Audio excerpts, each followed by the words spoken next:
कौन माँ से तुलसी जनम ले, कौन माँ से हरिहरा हो। सखी कौन माँ से भैली से आना, गोविंद मन भावेले हो।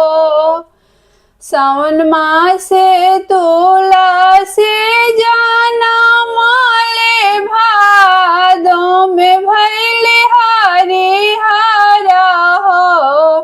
सखी आसीना में भैली से आना, गोविंद मन भावेले हो। कार्तिक दिन एकादशी तुलसी के ब्याह होला हो।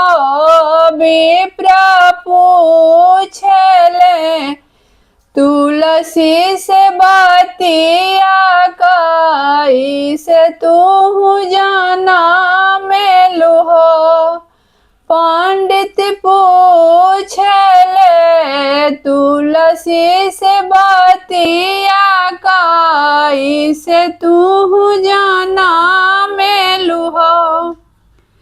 धरती माता है मोरे महतारिया, ब्रह्मा जी हमरे पिताजी है। पंडित तुलसी इली ब्याहन योग, गोविंद मन भावेले हो। गजमती चौका पुराइला, कलश धराइले हो। बहोई गईले तुलसी के ब्याह, गोविंद मन भावेले हो। अब होई गईले तुलसी के ब्याह, गोविंद मन भावेले हो। लाली लाली डोलिया चढ़ी तुलसी जी, नंद घर आवेली हो। सखी गोकुला में बाजला बधाइया, कुपित रानी रुक्मिणी है। सखी गोकुला में बाजला बधाइया, कुपित रानी रुक्मिणी है। ऐसा ना सुंदर तो हूँ तुलसी देहिया के हरिहर हो। तुलसी मोर पीठी दरलू अंगारिया, डोलिया चढ़िया वेलू हो।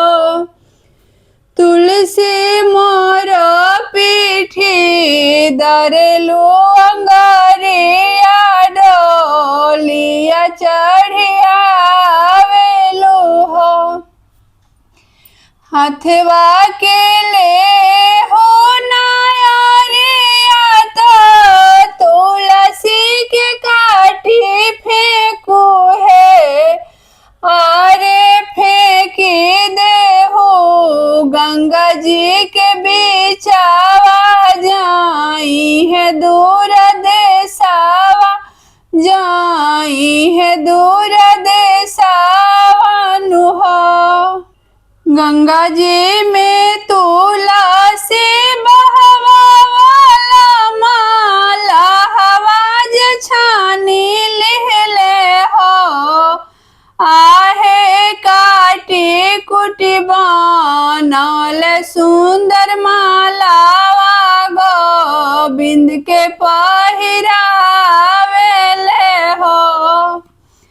आहे काटी कुटी बनौले सुंदर मालावा गोविंद के पहिरावेले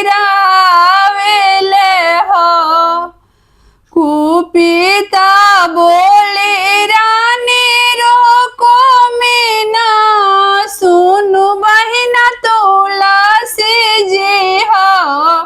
बहिना कवन कवन ताप कइलू गोविंद गले सभेलू हो। बहिना कवन कवन ताप कइलू गोविंद गले सभेलू हो। कार्तिक मासे नहाइले आगिन नहीं तापिले हो। रुक्मिणी विधि से करिले तवार गोविंद गले शोभिले हो। रुक्मिणी विधि से करिले तवार गोविंद गले